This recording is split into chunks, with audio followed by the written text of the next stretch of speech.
I wanted to maybe merge my mathematics, prowess with numbers Sure. and writing or broadcasting, journalism, etc. Yeah.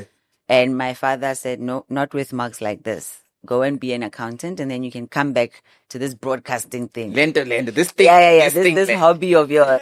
Go find and earn your Bachelor of Commerce, and then you can come back.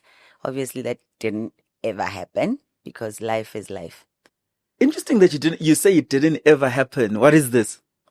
What are we doing now? Are we not broadcasting? No, I want to be you. I want to ask the questions. Look, there's a gateway to everything. Perhaps today will be an igniting of something. Correct. You know what I mean? Mm-hmm. For me, it took 28 years. Mm-hmm. I was an engineer, did undergrad, I did postgrad, I worked for 7 years. Only then this podcast was born 3 years ago. So there's a long route. Mm-hmm. And the long route is also fine. Yes. Because now the exponential growth is almost as if it's catching up for those years. Correct. Yeah. Mm-hmm. You start working. What's your first job? My first proper job. Proper job. Or just first job in first general. Proper job. Okay. First proper job. Yeah. I land up at BMW Finance, which is, let's say, the West Bank equivalent of BMW, the organization. I was a graduate management trainee. Mm-hmm. So I joined the organization and I did it's a year-long program. Mm-hmm. You spend 3 months in 4 different departments. Okay. Learning the ropes, basically, as it were. That's my first real job. And there you helping people buy BMWs they don't afford. Yes, no, we're making people happy. We're spreading joy through credit. Yes, exactly. And what are your learnings there in that graduate program? Did you feel out of place or did you feel like, oh, actually, I belong in this field? It was quite interesting. I mean, you spend some time in the credit collections team. So I used to be that lady who calls, hello, Lungile, where's your installment? We've missed your money this month, making payment arrangements, setting up legal processes, unfortunately, where people really struggle and we have to, seek the legal avenue. I was in the application department as well, where people actually apply for credits. And you make them happy? Making very happy. I'm negotiating rates because now they're playing off the financial services, the banks. Yes. So they applied West Bank and then they applied BMW Finance and then a Standard Bank, etc. So negotiating interest rates, learning about that world, learning about credit scores. I think that's where I first learned about a credit score and why it's important. Mm-hmm.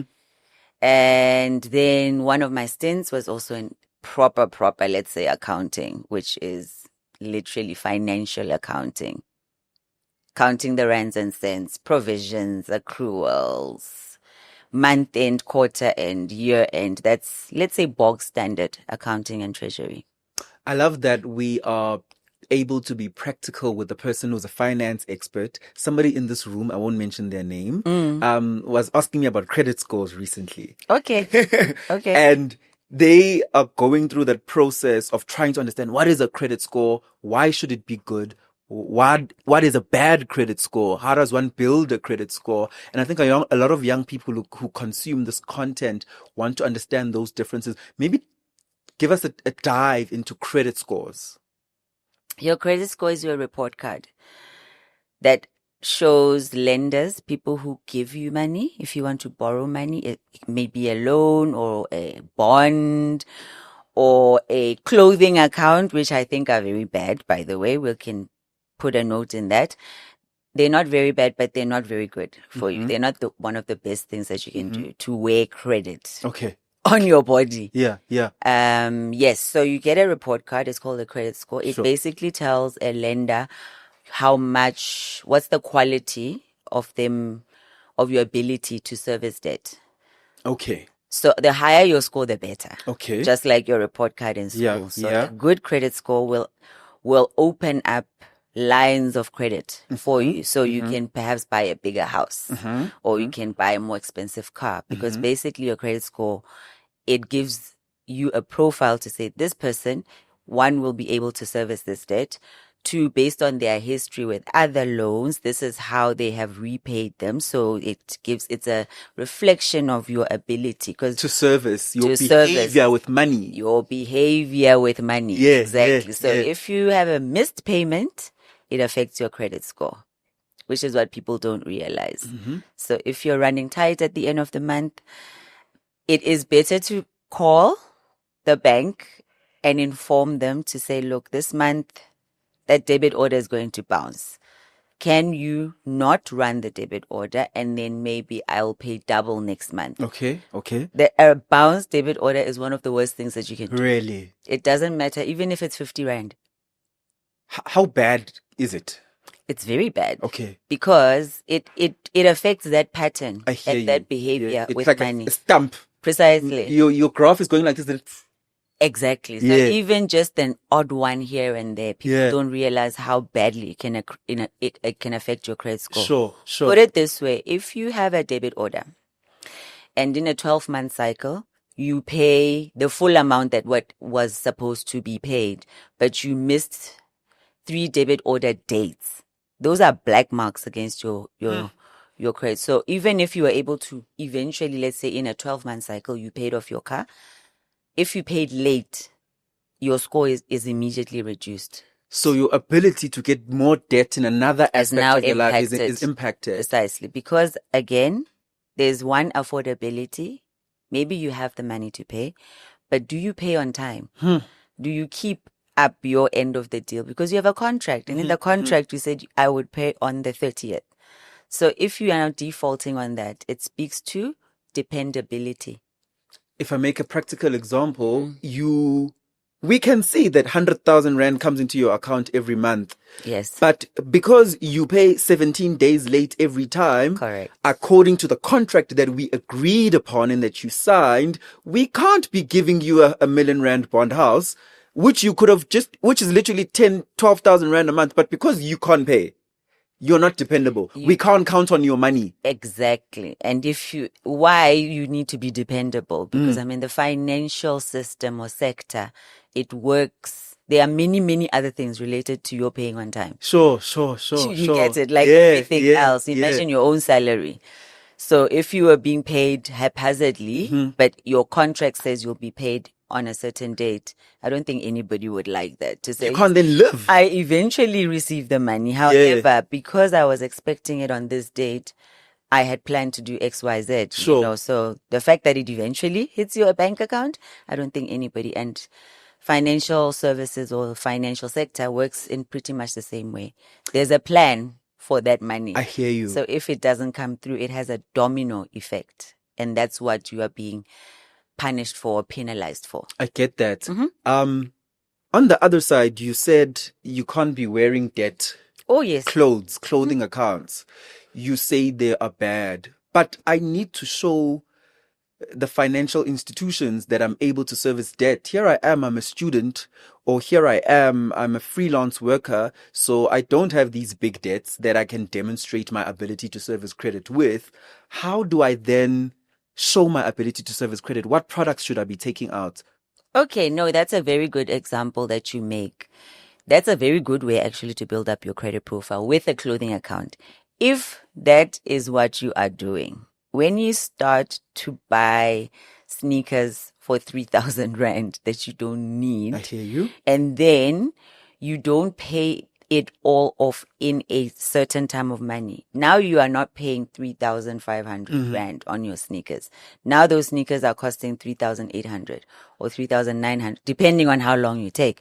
So in South Africa, most, if not all, clothing credit providers. So the Truworths, I don't know, does Truworths still exist? May or may not. Yes. Foschini or what, Markham's, the big brands. TFG Group. Yeah. There we go. Exactly. TFG Group. So normally they will say your account has 0 interest for 6 months.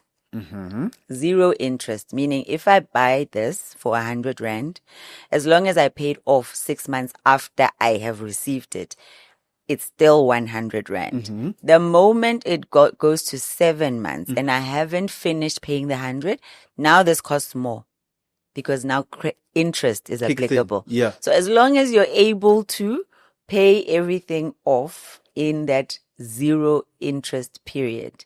That is all. However, a lot of people, they start with good intentions to say, yeah, I'm going to build up my credit and then I'm going to sit to, and then you're walking around the mall and you think, oh, those shoes, look at that dress, look at this. And that's when you start to run into problems where you started off with good intentions and now you are paying off that t-shirt over for 2 years. Exactly. And it was 900 Rand. Correct. Now it's 1.8. And you have outgrown it. Yeah. Or you spilled something on it. Or it's disappeared. Gone. Exactly. Or Someone you have took it. donated it at church because there's a clothes drive. Yeah. But you're still paying for it. You don't even own it anymore. Yeah. Okay, so you're saying a clothing account can sort of be good for that purpose. Are there other facilities available for this person who's still entering the credit market? A cell phone contract. A small contract, not the The latest iPhone Pro Max. Delta Bravo. I don't know. They are getting creative with the names. A small contract, something, your basic package, something that gives you 100 minutes a month and I don't know, 25 gigs of data, something very affordable that you can pay. Because a cell phone contract, it's very difficult to rack it up beyond a point of affordability. I hear you. You get, especially in today's age, when we were taking out cell phone contracts, unlimited. You see, WhatsApp was not a thing. Yeah. So VoIP calls, voice over IP calls, as in WhatsApp, was not a thing. So when you spoke to someone, you were actually spending money. Sure. It was airtime. Yeah. Credit, you see. And if you have a contract, you may have a contract which has 100 minutes, but then you can call as much as you want because you'll pay at the end of the month. That used to be a big problem. Yeah. Right? So today we don't have that challenge. It would be very difficult, in my mind, right, to perhaps you take out a contract for 500 Rand a month and then when your invoice, your bill comes, your debit order runs. 5,000. Unless you travel or you are roaming or calling the US, it's virtually, let me just say it's difficult.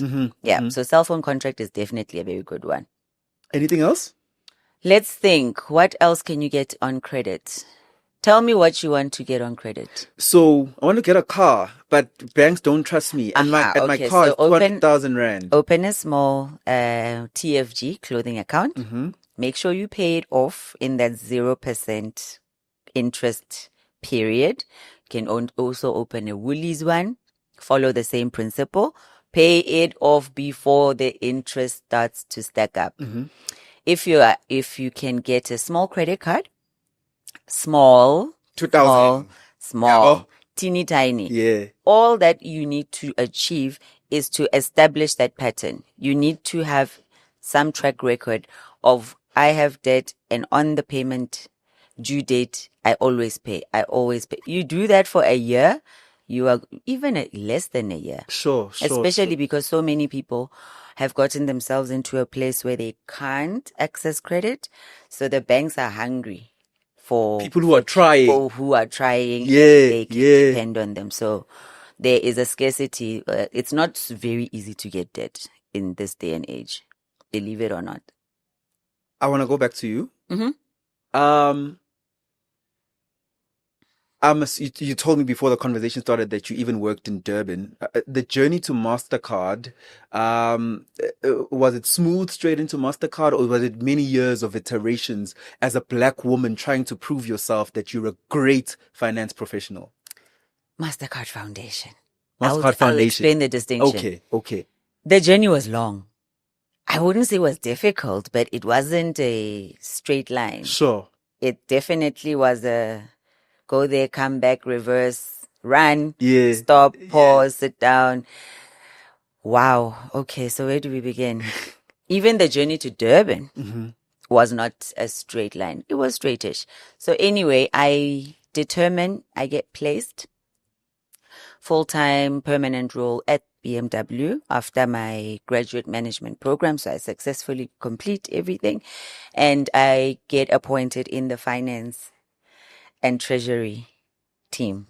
of all things. So I was a bog standard financial accountant for almost 2 years, which was great because it gave me the basics.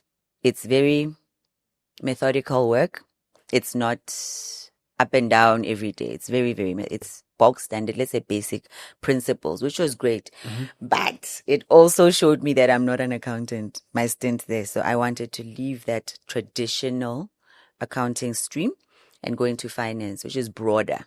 So finance is more front of business. It's how businesses run. Accounting is record keeping, good governance. Have we counted the till register properly? Does it balance, etc.? Whereas finance is where should we invest? Which product should we sell? Do you see the distinction? Sure, Exactly. sure. So I